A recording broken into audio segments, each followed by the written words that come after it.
अस्सलामुअलैकुम नाज़रीन, मैं हूं सैयद जुल्फ़िकार गिलानी और आप देख रहे हैं गिलानी व्लॉग्स। बुनियादी तौर पर वो एक जासूस था। 1807 में इंग्लैंड में पैदा हुआ। इब्तदाई तालीम उसने ब्लैक हीथ से हासिल की और एडस्कॉम में अपनी तालीम मुकम्मल करने के बाद उसने फ़ौज में कमीशन ले लिया। 1823 में उसे हिंदुस्तान भेजा गया और दिसंबर 1829 में उसने पहली बार भरतपुर के मुहासरे में किसी जंग में शिरकत की। उसके बाद फ़ौज में उसका सफ़र जारी रहा। 1838 में उसने सिंध फ़ौज में शमूलियत इख्तियार कर ली और फ़ौज के साथ कंधार की तरफ पेशकदमी की। 1835 से 1839 के दरमियान ये सारा वाक़या पेश आया। उसके बाद वो वहाँ से मेजर DR की नाड के नायब की हैसियत से हेरात चला गया। दिसंबर 1839 में एक शहर खीवा शहर किसी ज़माने की जो ख्वारज़म शाह की सल्तनत हुआ करती थी उसका एक शहर था और दारुल हुकूमत भी रहा। और उसकी एक सबसे बड़ी पहचान खीवा की मैं आपको ये बता दूं कि अल बैरूनी जो मुमताज़ रियाज़ीदान था दुनिया इस्लाम का, कहा जाता है कि वो खीवा में पैदा हुआ था। ज़माने में खीवा बहुत बड़ा शहर था। रूस ने खीवा पर हमला किया। खीवा में उस ज़माने में खान हुकूमत किया करते थे। रूस ने हमला किया लेकिन रूस को उस हमले में शिकस्त हुई और जो है वो रूस के कुछ फ़ौजियों को कैदी बना लिया गया। उसकी ये ज़िम्मेदारी लगाई गई कि वो उन कैदियों की रिहाई के लिए हुकूमत बरतानिया की तरफ से मदद करे। दिसंबर 1839 में उसे खीवा भेजा गया ताकि खान के कब्ज़े से उन रूसी कैदियों को छुड़ाया जा सके। अच्छा, उसकी अब बदनसीबी देखिए कि जब वो रूस जाने के लिए कैस्पियन के किनारे पहुंचा, कैस्पियन को अबूर करके उसने जो है वो जाना था मुज़ाकरात के लिए, लेकिन कैस्पियन के किनारे पर उसे कोसाक कबीले का एक ब्रिगेड था, उसने उस पर हमला कर दिया और उसका एक छोटा सा मतलब ज़ाहिर है एक हिफाजती दस्ता उसके साथ था। उसने हिफाजती दस्ते की मदद से लड़ाई करने की कोशिश की लेकिन वो ख़ुद ज़ख्मी हो गया।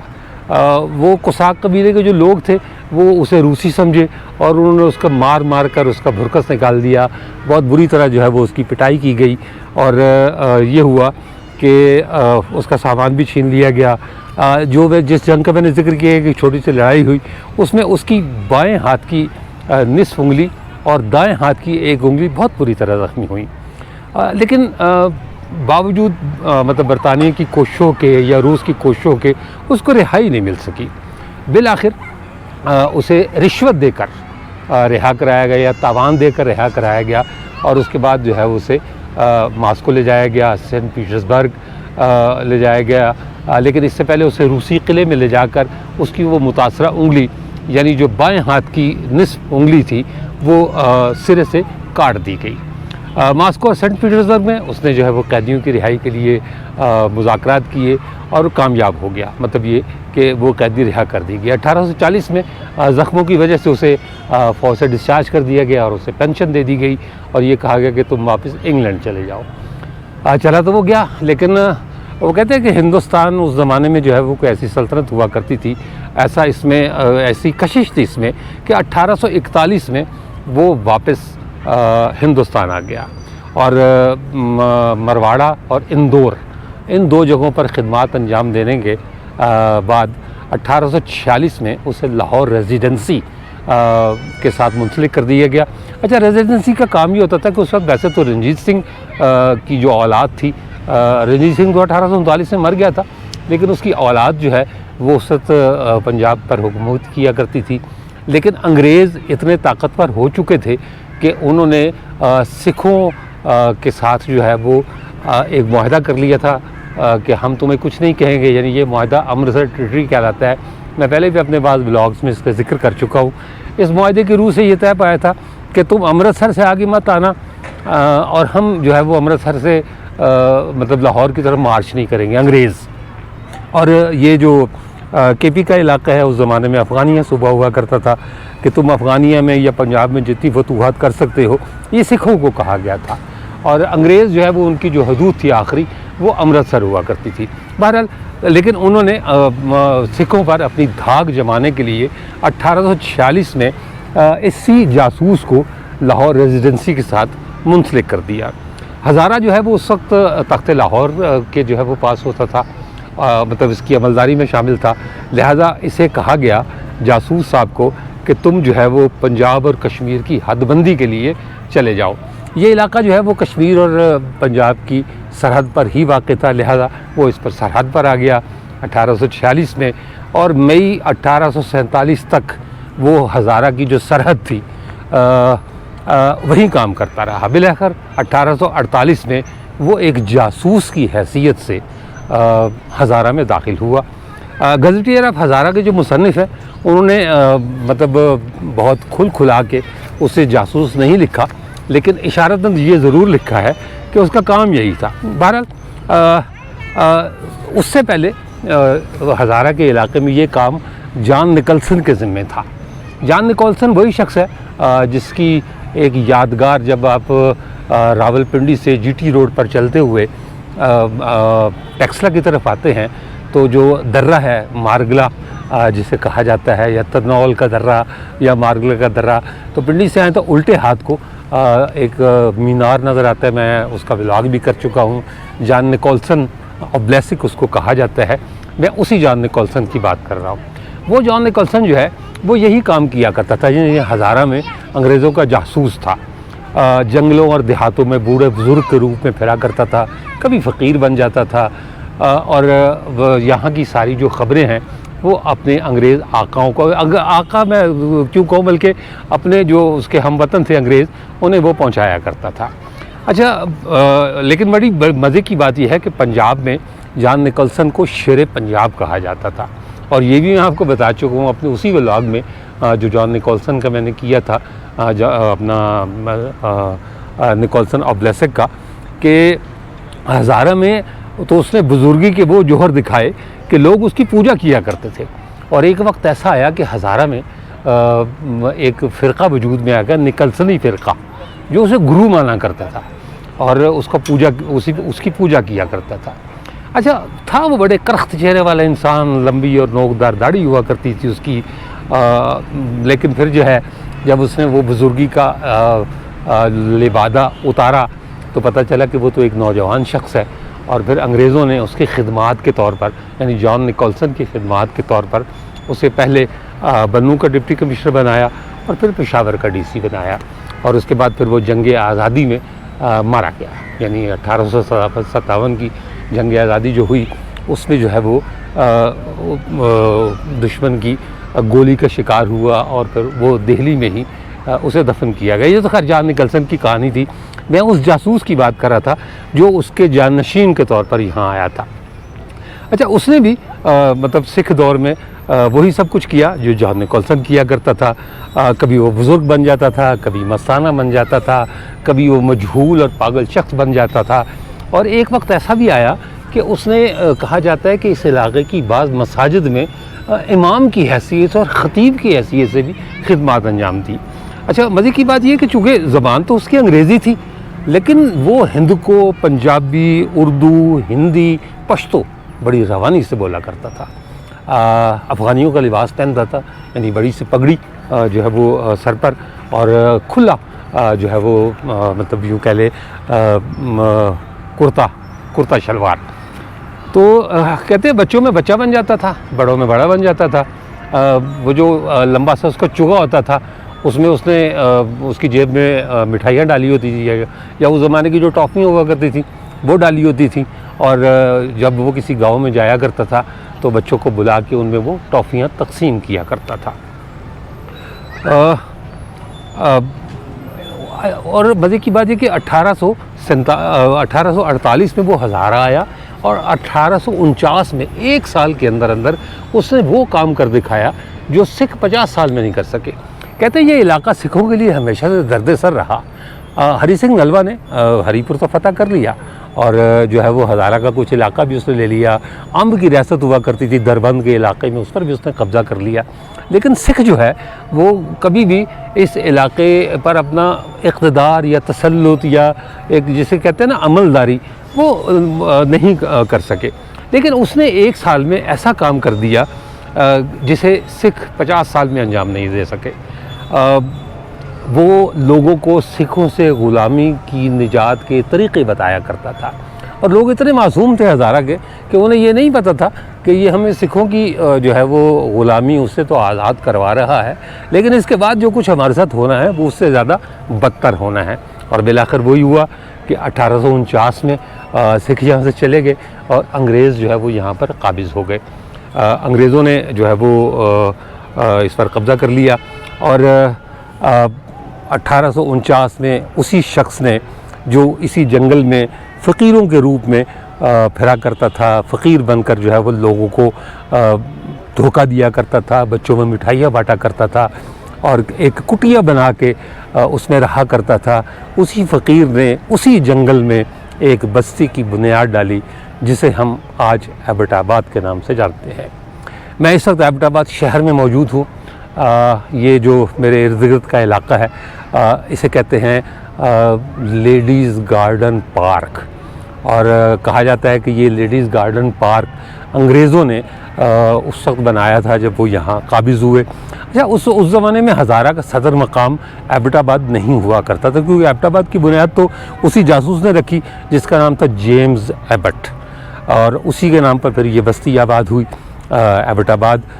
हज़ारा का सदर मकाम हरीपुर हुआ करता था, फिर हरीपुर से जो है वो इसको मुंतकिल किया गया, एबटाबाद में रखा गया और 1849 से 1853 तक यानी उसकी खिदमात के एतराफ़ के तौर पर उसे यहाँ का डीसी बना दिया गया, यानी डिप्टी कमिश्नर। हज़ारा का वो पहला डिप्टी कमिश्नर था, वो बनाया गया। फिर जो है वो इस शहर में आहिस्ता आहिस्ता दफातर मुंतकिल हुए और इस वक्त एबटाबाद 2.5 लाख आबादी के साथ पाकिस्तान का 40वां बड़ा शहर है।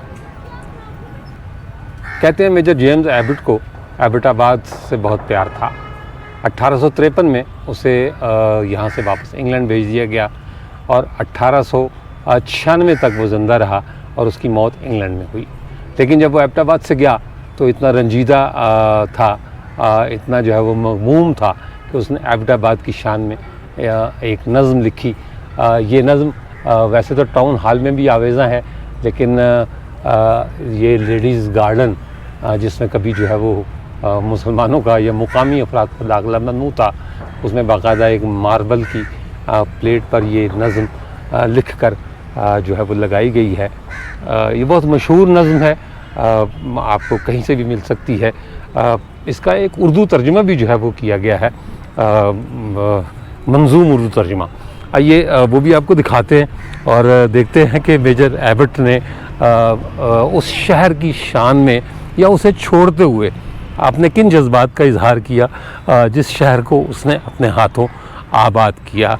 और 1 साल की जासूसी के नतीजे में उसने वो तमाम नताइज हासिल कर लिए जो सिख कम से कम निस्फ सदी तक इस इलाके में टक्करें मारने के बावजूद भी हासिल नहीं कर सके। अच्छा, ये जी एबटाबाद के नाम, ये मंजूम तर्जुमा प्रोफेसर अहमद हसन सैयद साहब ने इसका मंजूम तर्जुमा किया हुआ है, एबटाबाद के नाम।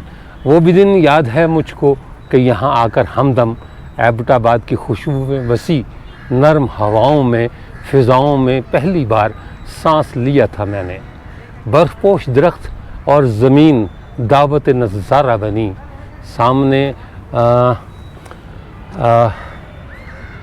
सामने थी और मैं सोचता था देख रहा हूँ शायद कोई ख्वाब, और वो दूर नदी गाती हुई जाती थी अपनी तन्हाई का मध्यम राग। हवाओं के संग एक सरगोशी थी जिसे कोई हमदम कोई दोस्त खुश आमदेद कहने को आया है।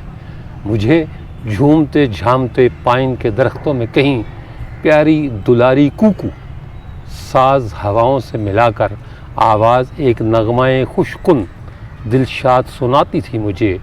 और फिर पहली नज़र पहली मोहब्बत थी मेरे लिए, और मैं सोच रहा था कि मेरे वास्ते मेरा आना मुबारक कैसा।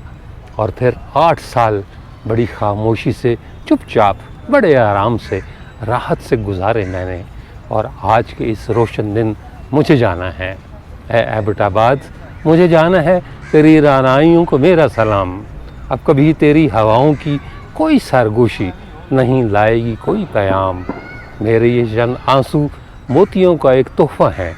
मैं तो अब दूर चला जाऊंगा, हाँ, मगर सोचता हूँ कि बसा कर तुझे दिल में ले जाना कोई नुकसान का सौदा तो नहीं।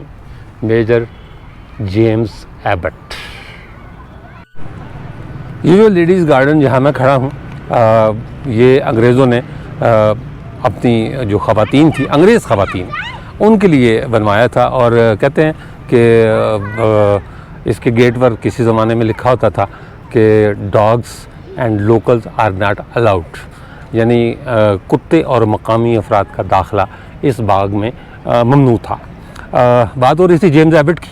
जेम्स एबट 1849 से 1853 तक इस शहर का डिप्टी कमिश्नर रहा, और उसी ने एबटाबाद की बुनियाद एक फ़ौजी छावनी के तौर पर रखी। मतलब यूँ कह लें कि ये बस्ती फ़ौजी छावनी के तौर पर बसाई गई थी, और आज भी पाकिस्तान आर्मी की बहुत अहम फ़ौजी तनसीबात यहाँ मौजूद हैं। गैरिजन सिटी कहलाता है। 4120 फुट इसकी बुलंदी है सतह समंदर से, और ये 101 किलोमीटर इसका फासला है रावलपिंडी से यहाँ तक। पार्क जो है वो अब तो खैर उजड़ गया, जिस पार्क में मैं खड़ा हूँ। वैसे ये पुरफज़ा मकाम है। ये कोई मेरा ख्याल है आबशार टाइप की कुछ चीज़ बनाई गई है। टाइप मैं इसलिए कह रहा हूँ कि इस वक्त ये बिल्कुल खाली है, पानी वगैरह इसमें कोई नहीं है, लेकिन लगता है कि ये आबशार ही रही होगी, उसमें से पानी गिरता है। और ये नीचे एक हौज़ बना हुआ है, लेकिन कोई हमारी एक कौमी बदकिस्मती कि हम जो तारीख़ है उसे भी नहीं संभालते, यानी जो माजी है और जो हाल है उसका भी ख्याल नहीं रखते। तालाब खुश्क हो चुका और मतलब पानी इसमें नहीं है। एबटाबाद इस वक्त जो है वो कई हवालों से मशहूर है। एक तो यहाँ दर्जनों के हिसाब से तालीमी इदारे और कॉलेज हैं, और पाकिस्तान के बेहतरीन कॉलेजेस और तालीमी इदारे, स्कूल्स एबटाबाद शहर में मौजूद हैं। इसे जन्नत का दरवाज़ा भी कहते हैं, और इसलिए जन्नत का दरवाज़ा कहा जाता है कि इसके बाद के जो आने वाले मकामात हैं, इसके बाद मानसहरा है, उसके बाद शिंक्यारी, बटाग्राम, थाकोट, और उसके बाद फिर शुमाली इलाका जात, ये जो है वो शार करम इस शहर के ऐन दरमियान में से गुज़रती है। दोनों तरफ शहर आबाद है, बड़ी तंग सी वादी है। एक तरफ सरबन पहाड़ है, दूसरी तरफ शिमला की पहाड़ियाँ हैं, और दरमियान में जो तंग सा इलाका है वहाँ एबटाबाद आबाद है। ये वो जन्नत ना समझिएगा जिस जन्नत की आस हम लगाए बैठे हैं कि उम्मत मोहम्मदिया सल्लल्लाहु अलैहि वसल्लम होने के नाते हम जितने भी लित्तर छित्तर क्यों ना खा लें, बिलाखिर हमने जन्नत में जाना है। ये वो जन्नत नहीं है, बल्कि ये वो जन्नत नज़ीर वादियाँ हैं जिनकी वजह से पाकिस्तान को पूरी दुनिया में एक इम्तियाज़ी मकाम हासिल है। और हाँ, चलते चलते मैं अपने नाज़रीन को एक बात और याद दिला दूँ। एबटाबाद वही शहर है जिसके बारे में अमेरिका ये दावा करता है कि उसने अल-कायदा के रहनुमा उसामा बिन लादेन के ख़िलाफ़ ऑपरेशन इसी शहर में किया। इसी शहर में उसामा बिन लादेन को अपनी जान से हाथ धोने पड़े, और आज भी एक जगह, अब तो खैर वो मैदान बना दी गई, लेकिन आज भी उस जगह को उसामा कंपाउंड के नाम से याद किया जाता है। ये एबटाबाद की एक जगह है। इसके साथ ही इजाज़त दीजिए, इंशाअल्लाह ताला अगले व्लॉग में दोबारा मुलाकात होगी। तब तक के लिए अल्लाह हाफ़िज़।